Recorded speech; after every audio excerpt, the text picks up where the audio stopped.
72 حوریں عطا فرمائے گا، دے گا کہ جس کے بارے میں آقا خود تعریف کر رہے ہیں کہ وہ جنت کی حور اتنی حسین و جمیل ہوگی کہ جب وہ مسکرائے گی تو پوری کائنات سورج سے زیادہ روشن ہو جائے گی،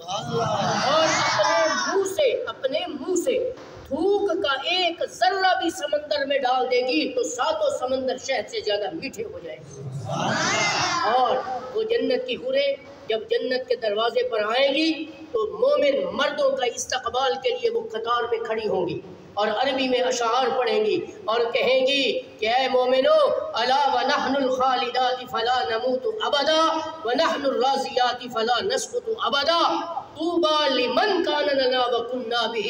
آج تمہیں مبارک ہو، آج تم جنت میں آ گئے، آج کوئی بڑھاپا نہیں ہے، آج جوانی ہی جوانی ہے۔ دنیا میں تو انسان بوڑھا ہو جاتا تھا، لیکن یہاں جوانی ہی جوانی، کوئی بڑھاپا نہیں ہے، کوئی موت نہیں ہے، زندگی ہی زندگی ہے، محبت ہی محبت۔ دنیا میں تو لڑ پڑتے تھے لیکن یہاں آپس میں محبت ہوگی۔ فرمائیں گے کہ اے مومنین مردو، آج ہر 7ویں دن اللہ تمہیں اپنے فضل و کرم سے دیدار کروائے۔ تو تم چاہتے ہو کہ اللہ کا دیدار کرو جنت میں؟ چاہتے ہو تو پھر کیا کرنا ہے دنیا میں؟ نمازیں چھوڑنی ہے۔ نمازیں چھوڑنے سے جنت مل جائے گی، جھوٹ بولنے سے جنت مل جائے گی۔ کتنے خوش نصیب ہیں، آج دیکھو 2 بچوں کے جو ہے وہ سر پر دستار جو ہے وہ ان کے سر پر پگڑی، ان کو امامہ پہنایا جائے گا۔ آج آپ دیکھیں گے جمعہ کے بعد کتنے خوش نصیب ہیں وہ طالب علم، وہ لڑکے کہ جنہوں نے اس گئے گزرے دور میں، اس بھٹکی ہوئی انسانیت میں انہوں نے اللہ کے نبی پر اترنے والی پوری کتاب اپنے سینے میں محفوظ کی ہے۔ یہ حافظ قرآن، ان کے بارے میں آتا ہے کہ رسول اللہ صلی اللہ علیہ وسلم نے فرمایا کہ جب دنیا میں کوئی حافظ قرآن پڑھ لے گا اور اس پر یہ نہیں ہے کہ فقط نام کا حافظ ہو، نمازیں بھی نہ پڑھے اور جھوٹ بھی بولتا رہے، بلکہ وہ حافظ قرآن جو نماز بھی ساتھ پڑھتا رہا، جو قرآن کو پڑھتا بھی رہا، قرآن کو سمجھتا بھی رہا، قرآن پہ عمل کر کے اور لوگوں کو بھی قرآن کی دعوت دیتا رہا، ایسا حافظ قرآن اپنے گھر کے ان 10 آدمیوں کا ہاتھ پکڑ کے جن پر اللہ کی طرف سے جہنم واجب ہو چکی ہوگی، ان کا ہاتھ پکڑ کے قرآن کی برکت سے بغیر حساب کتاب جنت میں لے جائے۔ تو یہ فضیلت تو آپ نے سن لی ہے، تو میں آپ سے گزارش کرتا ہوں جمعۃ المبارک جیسے اس بابرکت دن میں آج میرے سامنے میں اللہ کے گھر میں آپ سے وعدہ نہیں لیتا، کیونکہ جس نے وعدہ خلافی کی وہ عند اللہ بھی مجرم ہوگا، عند الناس بھی مجرم ہوگا۔ میں آپ سے گزارش کرتا ہوں اپنی زندگی میں اپنے بچوں کو قرآن کا حافظ بنا دو۔ مرنے کے بعد یاد رکھنا، تمہیں ریاضی کی کتاب قبر کے عذاب سے نہیں بچائے گی، انگلش کی کتاب تمہیں نہیں بچائے گی، کوئی پروفیسر، کوئی انجینئر، کوئی بادشاہ، کوئی جاگیردار، یہ محلات، یہ گاڑیاں، یہ کوٹھیاں تمہیں نہیں بچائیں گی۔ یاد رکھنا، اگر تمہیں جہنم کے عذاب سے، اللہ کی پکڑ سے، قبر کے عذاب سے اگر تمہیں کوئی کتاب بچائے گی، وہ یہی کتاب ہے وہ جو اللہ نے اپنے نبی کو عطا کی، وہ کتاب ہے جس کو منزل من اللہ کتاب کہا جاتا ہے۔ اس قرآن کو اپنے گھر میں رکھو، اس قرآن کو پڑھنے والے بن جاؤ۔ اب کے گھر میں قرآن کا جب حافظ بچہ آئے گا تو پھر دیکھنا اللہ اس قرآن کی برکت سے تمہارے گھر پر کیسی برکتیں ڈالتا ہے۔ جس گھر میں قرآن کی تلاوت ہی نہ ہو وہ گھر کتنا منحوس شمار ہوتا ہے۔ جس گھر میں اللہ کی عبادت ہی نہ ہو،